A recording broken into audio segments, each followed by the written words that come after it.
अस्सलाम वालेकुम, नमस्कार, गुड मॉर्निंग।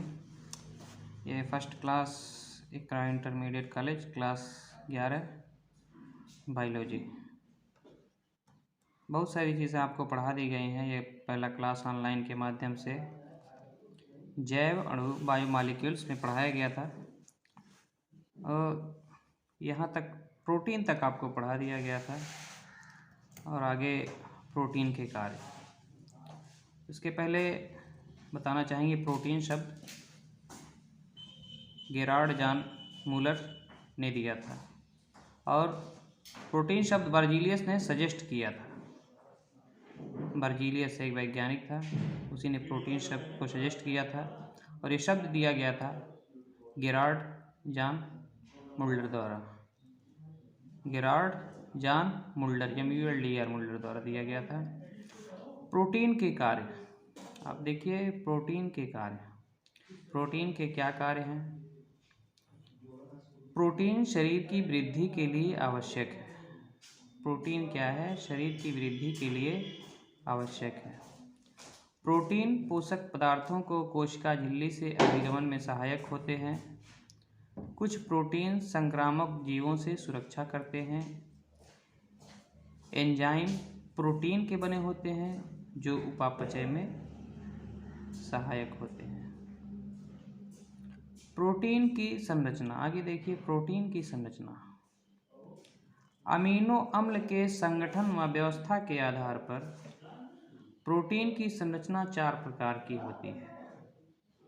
अमीनो अम्लों की संगठन व व्यवस्था के आधार पर प्रोटीन की संरचना 4 प्रकार की होती है। प्राथमिक संरचना, इस संरचना में पेप्टाइड बंध के अतिरिक्त अन्य कोई बंध नहीं होते हैं। इसमें एक पॉलीपेप्टाइड श्रृंखला यह दर्शाती है कि किसी प्रोटीन विशेष में अमीनो अम्ल किस क्रम में जुड़े हैं।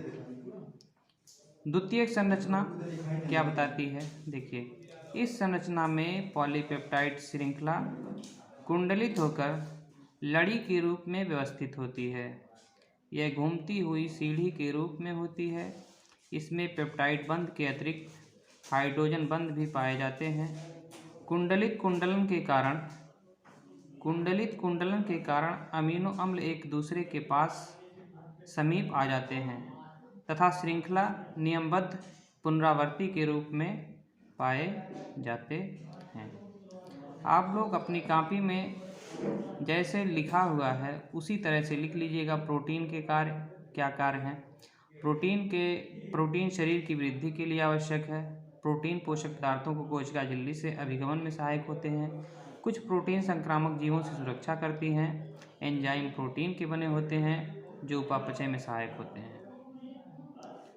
फिर आगे कॉपी में नोट कीजिएगा। प्रोटीन की संरचना, अमीनो अम्लों के संगठन और व्यवस्था के आधार पर प्रोटीन की संरचना 4 प्रकार की होती है। प्राथमिक संरचना, इस संरचना में पेप्टाइड बंध के अतिरिक्त अन्य कोई बंध नहीं होते हैं। इसमें एक पॉलीपेप्टाइड श्रृंखला यह दर्शाती है कि किसी प्रोटीन विशेष में अमीनो अम्ल किस क्रम में जुड़े हैं। फिर दूसरा लिख लीजिएगा, द्वितीयक संरचना, इस संरचना में पॉलीपेप्टाइड श्रृंखला कुंडलित होकर लड़ी के रूप में व्यवस्थित होती है। यह घूमती हुई सीढ़ी के रूप में होती है। इसमें पेप्टाइड बंध के अतिरिक्त हाइड्रोजन बंध भी पाए जाते हैं। कुंडल के कारण अमीनो अम्ल एक दूसरे के पास समीप आ जाते हैं तथा श्रृंखला नियमबद्ध पुनरावृत्ति के रूप में पाए जाते हैं। ये आप लोगों का होमवर्क समझिए, कॉपी में लिख लीजिएगा। फिर आगे से नेक्स्ट वीडियो में द्वितीयक तक हो गया, फिर उसके बाद तृतीयक और चतुर्थ संरचना के बारे में, प्रोटीन की संरचना के बारे में हम लोग देखते हैं। आज के लिए बस इतना ही आप लोगों का होमवर्क है, वो कर करके कल ऑनलाइन के माध्यम से आप लोग याद कर लीजिएगा और फिर व्हाट्सएप ग्रुप में मैसेज शेयर कीजिएगा कि हमने होमवर्क कर लिया है। तब तक के लिए जय हिंद, जय भारत।